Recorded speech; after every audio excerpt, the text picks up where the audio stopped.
Hey, Now we're live. well, it's good to be on the broadcast. We have technical problems here, but we get them fixed. Here with Larry Orrell, Brent Barnhart, the legendary Larry Orrell. a legend in my mind. Orrell. Larry Orrell. Larry Orrell. And the Orrell Quartet. Orrells. The Orrell Quartet. Glenn Payne was a good friend of mine, lived up there in Stowe, Ohio. Glenn Payne, that sounds familiar. The Did he live in a cathedral? The cathedrals. Oh, cathedrals, yes. He was part of Rex Humbard's cathedral. And didn't he have a buffet? I don't know about that. That was somebody else had the buffet. I think that was somebody else. Sorry about that. But Glenn, every time he said, "My name is Larry Orrell," okay? That's my name. But he always called me Larry Orrell. Larry Orrell. I went to the hospital the day he died at Vanderbilt Hospital in Nashville, and I cracked the door open, and there was his wife and his brother, and he turned over and he said, "Larry Orrell." Never forget Glenn Payne and the famous cathedrals. He did that as a joke? No, he actually called you that. He actually called me that, and I think he did it because he's a legendary jokester. Yeah. I don't know who was the bigger jokester, him or George. George was the king of. He gave you his coat or something. Yeah. I remember you came back in the office and you had his coat on or something. I can't remember what he gave you. Was it an overcoat? It was a coat that his wife bought him for Christmas and got it at Neiman Marcus. Got it in Dallas, Texas, Neiman Marcus. Paid a fortune for it probably. But I saw Glenn in that coat unloading the records and stuff. And I said, "Glenn, let me try on that coat." And I put it on because he and I are the same size. I put that coat on. I said, "Glenn, this looks better on me than you. You ought to." The Bible says you ought to give. If a man asks for the coat, give him his cloak too. You keep the cloak. I want this coat. Give me this coat. "Larry, I can't give you this coat." That's what Glenn said. He said, "I can't give you this coat because my wife gave it to me this Christmas. I can't do that." So he died. And about 6 months later, I was getting my Land Rover, it was a Disco Land Rover, getting service, warranty service. And there was Van Payne, Glenn's wife. He had a Range Rover, big Range Rover. And she was getting it. The service manager came out and said, "Mr. Payne, we got to keep your car overnight because we got to order a part, but I'll take you home." And they lived in a beautiful home in Brentwood. And I said, "No, I'll take her home." And so I took Miss Payne home, and she made me a cup of coffee. We cried most of the time there, talking about Glenn, how strange Glenn was at times. And I said, "I need to go now." She said, but wait a minute.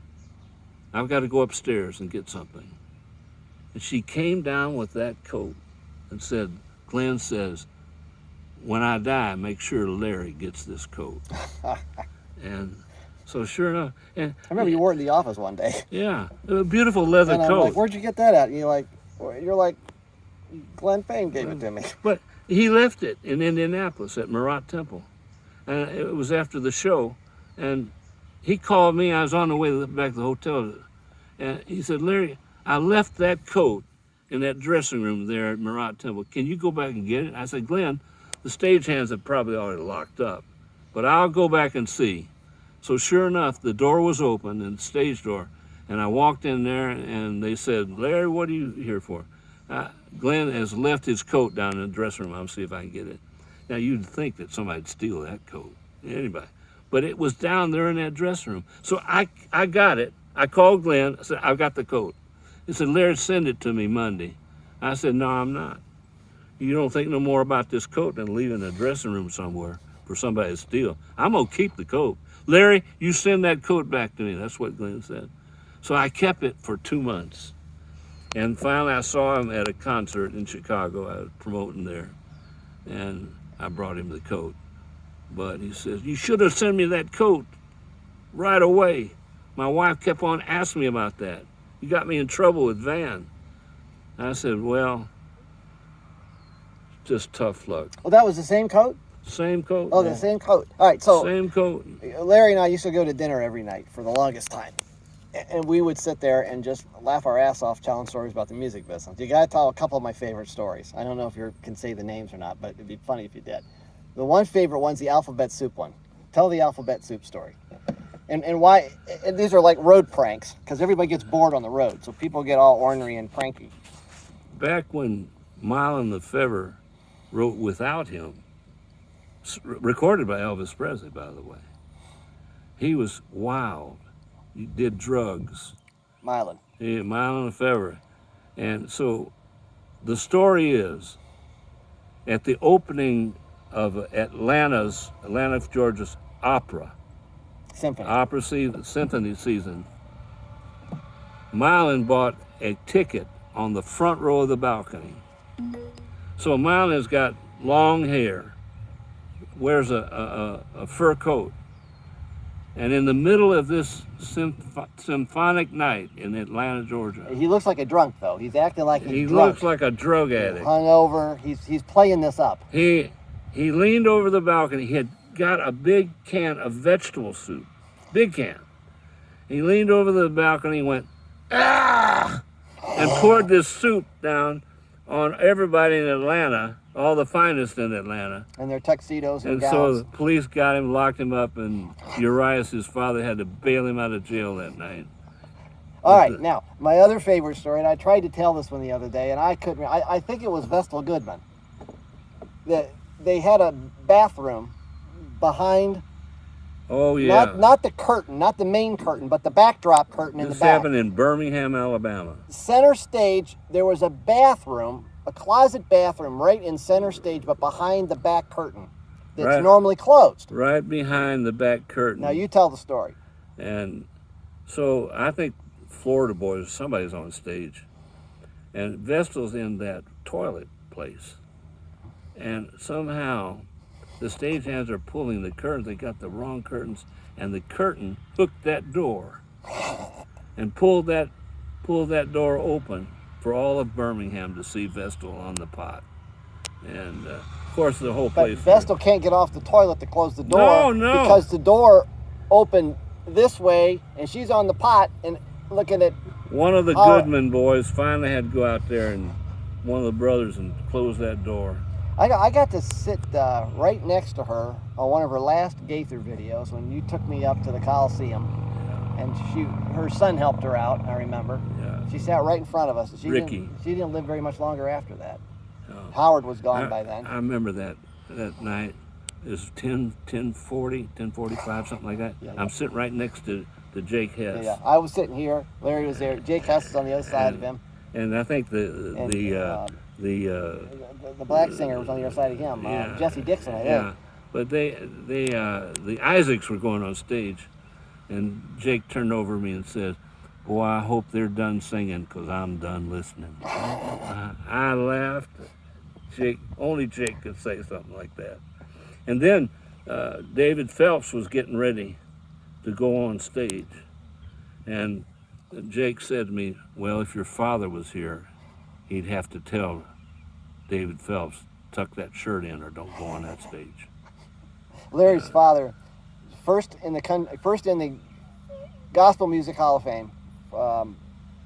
First inductees are called first in any Hall of Fame is. It's Father's Day yesterday, so I can say he's the only one that deserved to be in the Hall of Fame. He's the first one in the Gospel Music Hall of Fame, the first one in the Christian Music Hall of Fame? Southern Gospel. Southern Gospel and Gospel. They got all kinds of Hall of Fames anymore. Yeah, but these are the two. But most of them inducted in like the Rock and Roll Hall of Fame up here in Cleveland.